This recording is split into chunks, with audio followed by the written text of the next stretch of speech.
name is Keagan, and I deeply care about preserving the Constitution that our country was built on so long ago.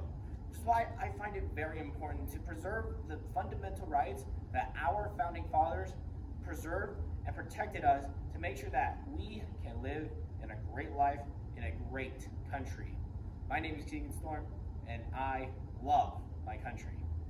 Being American, we hear about the First Amendment, which also happens to be my favorite amendment. And also it's a lot of other people's favorite amendment. And I think there's a lot of great things to talk about, such as freedom of speech, freedom of religion, freedom to peacefully assemble, and all of these great things that those rights give us. There's some fantastic things that the freedom of speech and the First Amendment gives us. However, there's one that we sometimes forget about, one that is often neglected because the others are so very important, which they are. But one I want to focus on that I think could be talked about a lot more is freedom of the press. Now, freedom of the press is to criticize, is the ability to criticize the government when it is needed to. And to do that in the news or on TV or in any form of entertainment preserves those rights, as many countries still don't have ideas of freedom of the press within their country, and it's honestly not a very good system to have if we don't have freedom of the press to criticize and look towards our government to see what are they doing wrong and how can we make our country better. So a major form of how we use freedom of the press for the longest time in American history is political cartoons. I have a couple here to show you, for example, from both sides of the political spectrum. First, we have one of Donald Trump, President of America, and he's looking at the Iran attacking Israel, and he's talking about the big beautiful bill. He's trying to distract. So this is talking about how the recent big beautiful bill passed this summer, how it is cutting so much spend. There's so much spending going into it, and how Trump is trying to distract everyone to look at how Iran is attacking Israel. So a whole thing going on there. So I think this is a good example of how the president is often criticized within these. Another one is for the Democrats.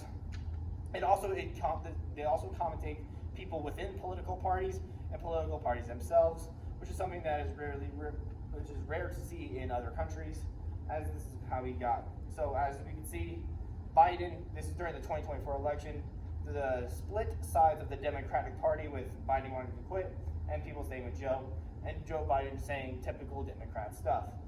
And we have some others here. This one is about Obamacare and how it has constantly failed and how it just doesn't work in general, with Obama being a constructor.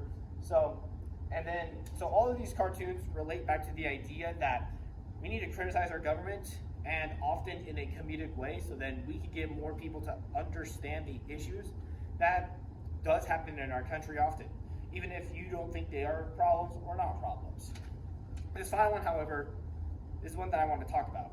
As a couple months ago, with everything going on, you may have forgotten about it already, but the recent Jimmy Kimmel controversy has been a big topic of discussion, even if it's been highly forgotten with everything going on in America.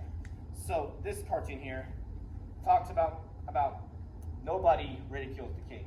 Once again, has Trump, has him in a cartoonishly fat style, and it shows Jimmy Kimmel being a clown, getting punched by Donald Trump, referencing medieval type of kings and how they were rulerish dictators, which is often what people on the left consider Trump to be a dictator, with Mickey Mouse here running away from the issue.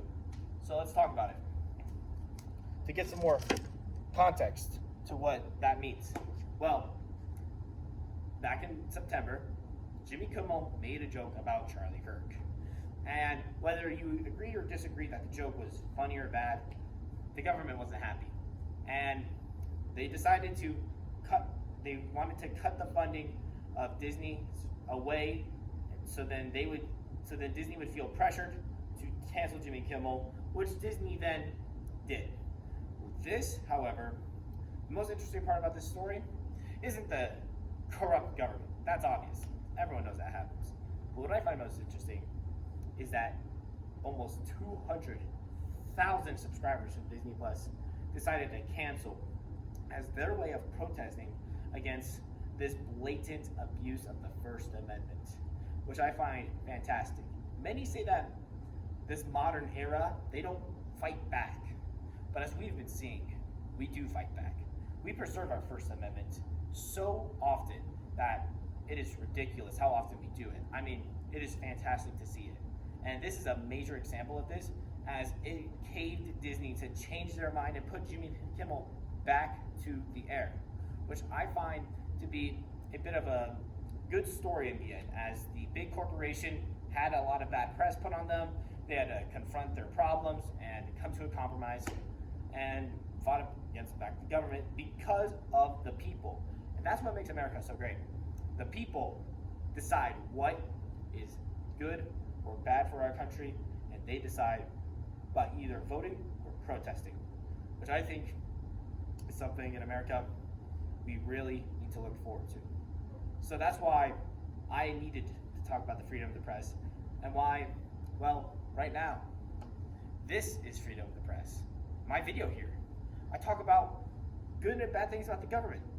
I'm slightly giving my views on some things. And in many other countries, something like this wouldn't be allowed. So I'm just thankful I live in a country where I can criticize the government, say what I want to, and live in a world where I can make videos like these, talk about the things that matter most to me. My name is Keagan. This is my video about the freedom of the press. Thank you.